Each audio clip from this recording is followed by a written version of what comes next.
Alright, sir, thank you. Welcome back to Thai Train Guide. Tonight we are at Gruntep Apiwat Central Terminal Station in Bangkok. I will be catching the Special Express number 5 to Chiang Mai. This is a special train that only runs when there is high demand, for example during the Songkran festival or the New Year holiday. This is the Chinese-built QSY diesel-electric locomotive. Tonight we are using the rarely used JR West Red train. This is normally only used as a tourist train or for chartered groups. As you can see, the layout is very different from other sleeper carriages in Thailand, as the beds go across the carriages instead of down the sides. It is also grouped like cabins but with no doors. However, there are privacy curtains. Tonight I'm in berth number 16, which is the lower one, so I get a window. 7:45 p.m. and we are off, exactly on time. As you can see, it is a very large station. On this floor alone there are 12 platforms, and on the floor above there are another 12 platforms, which will be used for the high-speed trains. Shortly after we left, the guards came to check our tickets. If you have an e-ticket, you can print it out or just show them a screenshot like I did. I'm in the lower berth, which was 878 baht. The upper berth is cheaper at 788 baht, but there's no window and you are closer to the air conditioning. There are also seated carriages, which are 578 baht. Each berth has a power socket to charge devices and also a reading light. There are 2 hooks to hang things and a shelf that folds down if you need it. Good morning from northern Thailand. This is the view from my bed. As the train is air conditioned, you cannot open any of the windows, so if you are taking photos you have to put up with reflections. This is the seated carriage. It has recently been refurbished and looks good. There are curtains to block out the sun and the seats recline. However, the legroom is not great if you have long legs like me. There is also this strange ledge to put your drinks on, which blocks my leg movement. There are no armrests between seats. If you have 2 large people sitting next to each other, they might find it a bit too cozy. I don't think I would be that comfortable here overnight. What do you think? Let me know in the comments below.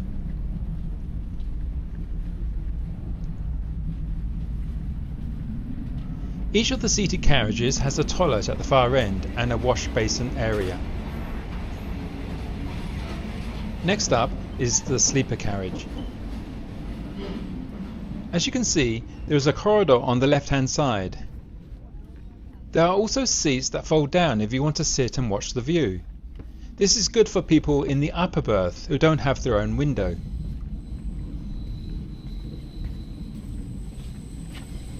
At the end of the carriage is the bathroom area. For some reason they did it back to back with the next carriage. As you can see, there are 2 Western style toilets. Both of them are kept clean. There are also 2 wash basins with mirrors. In the next carriage, the corridor is now on the right hand side.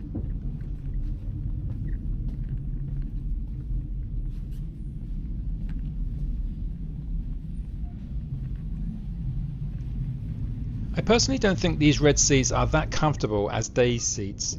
The seat is hard and the backrest is too upright, but the mattress does help a little. During our final approach to Chiang Mai, as we ascended into the hills, I split my time watching the views from the corridor and from my bed. This is the view on the right hand side during the climb up to Doi Kundan. This is the view from the 3 Tower Bridge.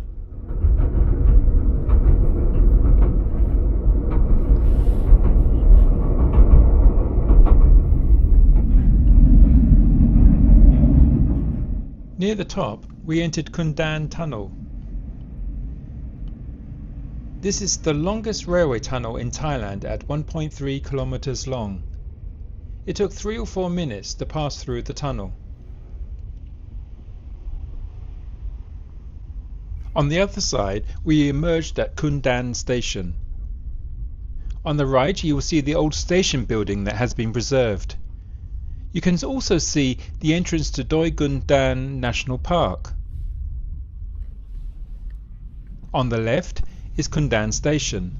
This is the highest station in Thailand at 578 meters above sea level. I have been here several times. During the cool season last year, I went hiking in the national park and spent a couple of nights in my tent on the mountain top.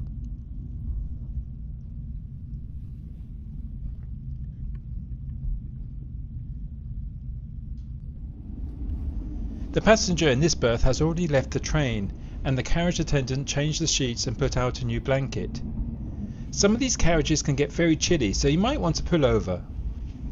One thing I like about these carriages is that the overhead light in each compartment can be turned off, leaving only the corridor lights on for security. This is Tarchompu White Bridge in Lamphun. I have camped here several times by the railway tracks. It is a good location for train spotting.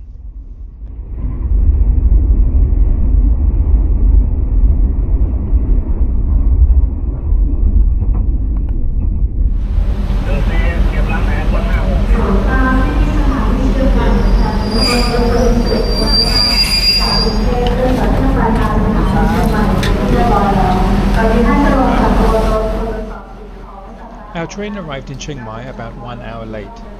I didn't really mind, as it meant we saw more of the views after sunrise. As soon as we arrived, they started cleaning the train inside and out.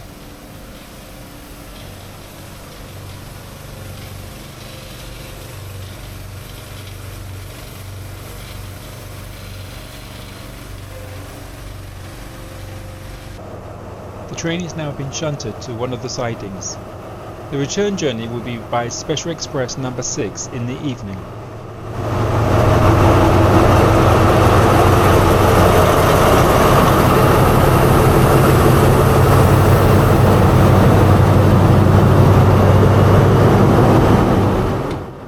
I will let this run so you can see the entire length of the train.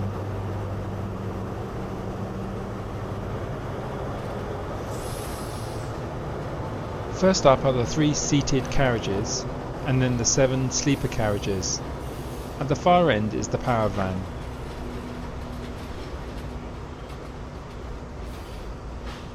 This is where the sleeper carriages begin. You can see it's slightly bigger. I do like the novelty of this train, so I will take it again if I get another opportunity. But I'm not convinced it is more comfortable than the other sleeper carriages. Lengthwise, the beds are ample for even tall people like myself, but I found the beds a bit too narrow. Usually the upper berth is narrower, but I think in this case it is wider. So next time I will check out the upper berth. I hope you enjoyed watching this video. Don't forget to click like and subscribe. I have a lot more videos to come.